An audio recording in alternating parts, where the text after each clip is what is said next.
Olá pessoal, tudo bem?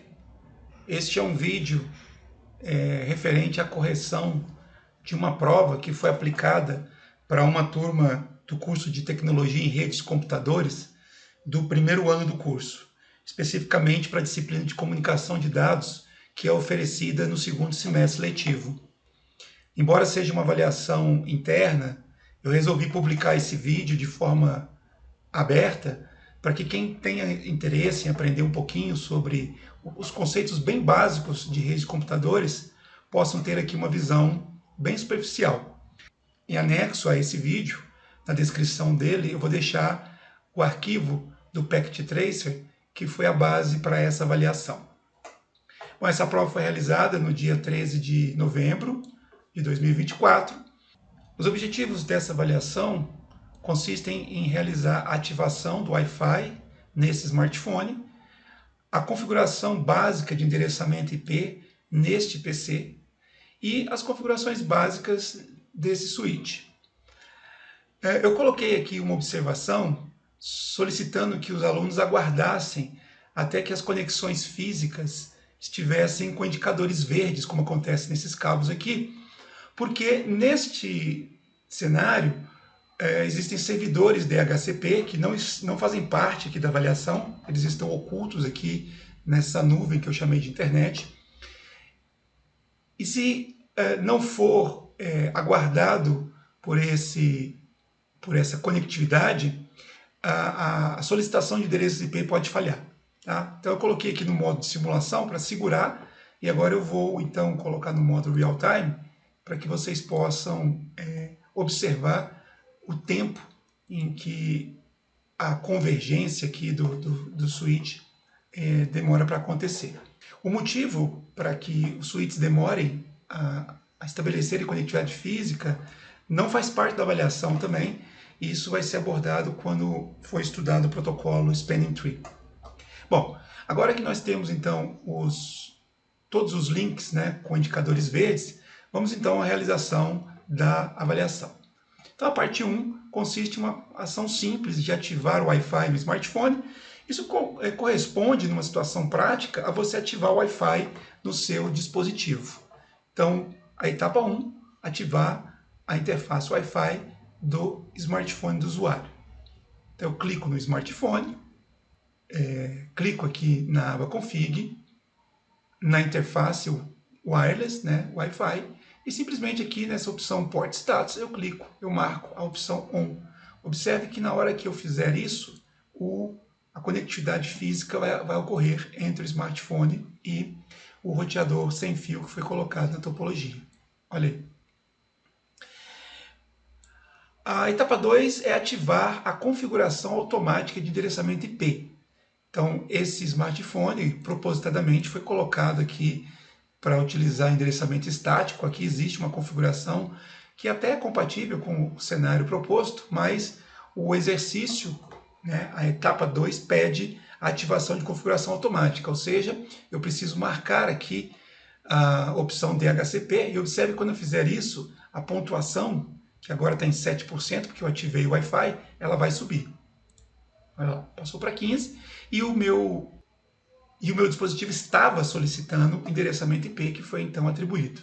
Se vocês voltarem o vídeo e comparar, observem que não havia informação sobre o DNS Server, né? Porque essa informação veio do servidor de DHCP que foi configurado na topologia. Depois ele pede para poder fazer a verificação de conectividade. Então a ideia é fechar isso aqui, abrir o prompt de comando e executar o comando ping numa URL que também foi configurada aqui para fins de prova, né? www.prova.com.br. Eu deixei o alerta aqui de que a primeira tentativa poderia falhar. Isso ocorre porque quando se faz uma solicitação como essa, algumas etapas precisam ser realizadas entre os pares que se comunicam na rede. Então, um processo de descoberta de endereço físico do smartphone com os roteadores vai acontecer. O mesmo acontece de um roteador para com o outro. Depois, esse roteador de borda vai tentar entrar em contato com o servidor de DNS que está configurado aqui na nuvem. E quando isso finalmente acontece, a resposta volta lá para o smartphone, que aí então vai tentar entrar em contato com esse servidor, que também está na nuvem. E esse processo leva um tempo considerável. Esse tempo pode fazer com que o ping, na primeira tentativa, demore, como vocês estão vendo, vocês estão percebendo aqui. E, inclusive, pode acontecer de não ser possível, pela demora, sequer de ser resolvido o nome de domínio. Então, lembrando que quando eu faço um ping no nome de domínio, primeiramente é consultado um servidor de DNS para que ele possa me dizer qual endereço IP corresponde a esse domínio. Como o tempo foi consideravelmente grande, nem essa resolução de nome foi possível de ser executada.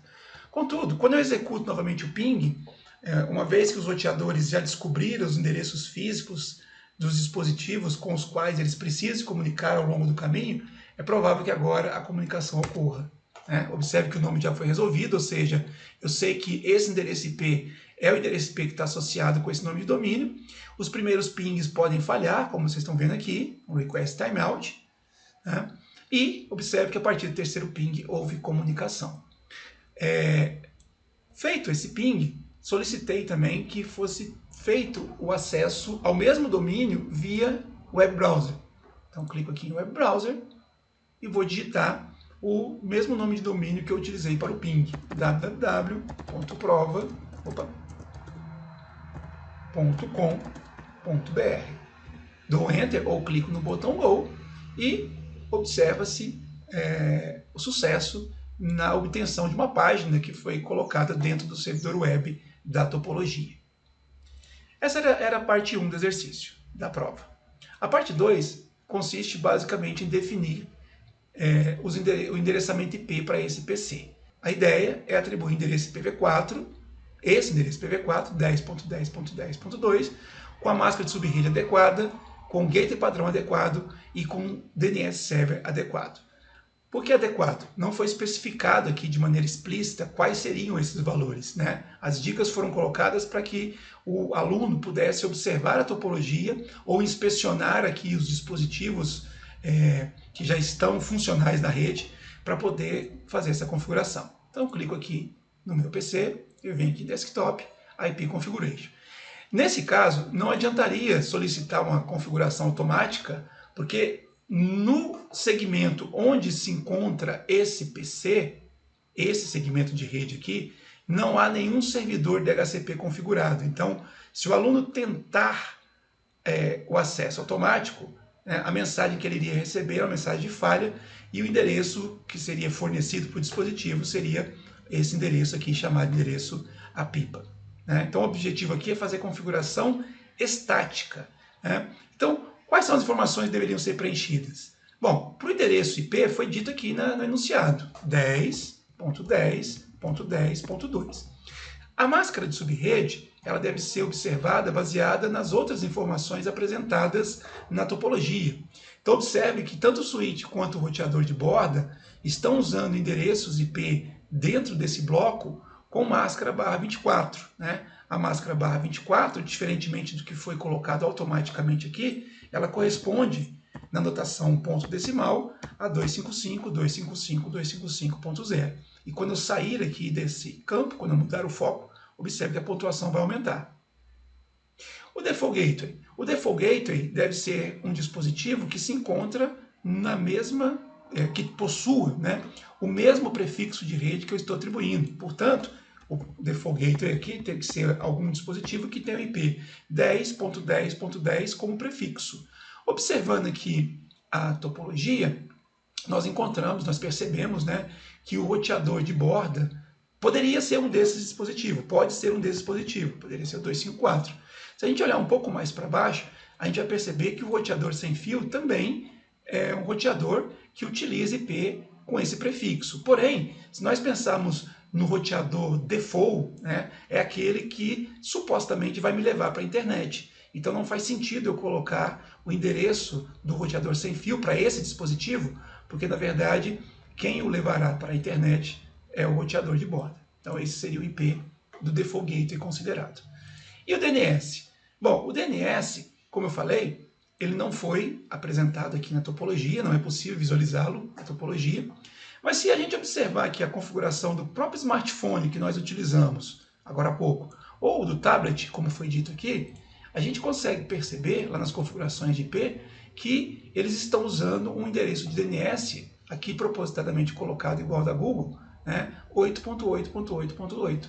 Então, esperava-se, né, que o usuário, que o aluno, pudesse observar essas informações e assumir que o endereço 8.8.8.8 fosse o endereço considerado correto para essa configuração. Observe que o valor do percentual vai aumentar quando eu sair aqui desse ponto. Beleza, com isso nós finalizamos aí a configuração da parte 2, né, que diz respeito à configuração do PC do usuário. A última parte consiste na configuração desse switch. Então a ideia é fazer as configurações básicas, conforme as etapas descritas aqui, para que esse switch possa se tornar um elemento gerenciável de maneira remota. Tá? Então a ideia é atribuir um endereço IP, um default gateway, de forma que, seja por um dispositivo da rede local ou por esse host remoto, né, eu possa acessá-lo para fazer consulta às informações configuradas ou até mesmo alteração de alguma configuração. Então, vou clicar aqui no switch, vou clicar aqui na aba CLI, e a primeira coisa que se pede é fazer a configuração do nome interno com S1, né, o nome padrão utilizado pelo sistema operacional do switch é a própria palavra switch. Então, enable, para habilitar o modo exec privilegiado, configure terminal para entrar no modo de configuração, e finalmente eu vou utilizar o comando hostname com a informação sugerida aqui na especificação S1. Observe quando eu der o enter, o nome do switch vai ser alterado e o percentual aqui vai ser aumentado. Olha lá. Etapa 2, configurar endereço IP da interface SVI com o valor 10.10.10.200 e a máscara 255.255.255.0. Bom, a interface SVI padrão de um switch da Cisco é a interface VLAN 1. Então é essa interface que eu preciso configurar. Para configurar o endereço IP, eu utilizo o comando IP address e informo endereço IP que eu pretendo atribuir ao dispositivo, juntamente com a sua máscara de subrede. Feito isso, né, observem que o percentual também vai aumentar. Etapa 3, ativar a interface SVI. Por padrão, a interface SVI vem desabilitada, vem desligada. Então a ativação consiste em executar o comando no shutdown. O percentual sobe e nós recebemos aqui uma mensagem de log dizendo que a interface mudou o estado para up. Próxima etapa, configurar o endereço de gateway padrão conforme mostrado na topologia. O gateway padrão que nós vamos utilizar aqui, como o switch se encontra no mesmo segmento do PC do usuário, então o gateway padrão vai ser o mesmo usado pelo PC do usuário, ou seja, o endereço do roteador de borda. Para fazer isso, eu preciso sair do modo de configuração de interface e executar o comando IP default gateway com o endereço IP que eu pretendo que seja utilizado como gateway padrão. Nesse caso, o endereço do roteador de borda, 10.10.10.254. A etapa 5 consiste em configurar uma senha de acesso VTY, né, para acesso remoto, para acesso via rede, né, ou acesso em band, e colocar a senha como Cisco. Então, para isso, eu executo o comando line VTY. Bastaria configurar a interface de número 0, mas eu vou colocar aqui 0 a 15 para configurar todas. Executar o comando password com a senha que foi sugerida na especificação. Feito isso, a próxima etapa consiste em salvar essas configurações. Eu posso executar o comando exit algumas vezes, ou simplesmente posso pressionar as teclas Ctrl Z. Nesse prompt, eu executo o comando write. Feito isso, as configurações foram salvas e eu atingi 100% daquilo que se esperava para essa avaliação. Embora eu já tenha atingido 100%, se eu quisesse, se o aluno quisesse, ele poderia fazer um teste de conectividade, né, conforme descrito aqui, abrindo uma sessão de telnet no host remoto com o switch. Então, eu clico aqui no host remoto desktop. Eu poderia fazer isso via prompt de comando, ou posso também fazer isso usando aqui esse cliente de Telnet SSH. O objetivo é fazer conexão via Telnet. Eu informo aqui o endereço IP do host que eu quero acessar, no caso aqui o endereço IP do switch, 10.10.10.200. Clico no botão Connect. E se tudo funcionar direitinho, né, eu terei aqui a solicitação de senha para acessar esse equipamento. É a senha que eu configurei na etapa 5, Cisco. E uma vez digitada a senha correta, eu estou diante do prompt de comando do switch 1, com o nome interno S1, conforme havia sido solicitado na etapa 1. Bom, e era isso então que eu tinha para mostrar para vocês.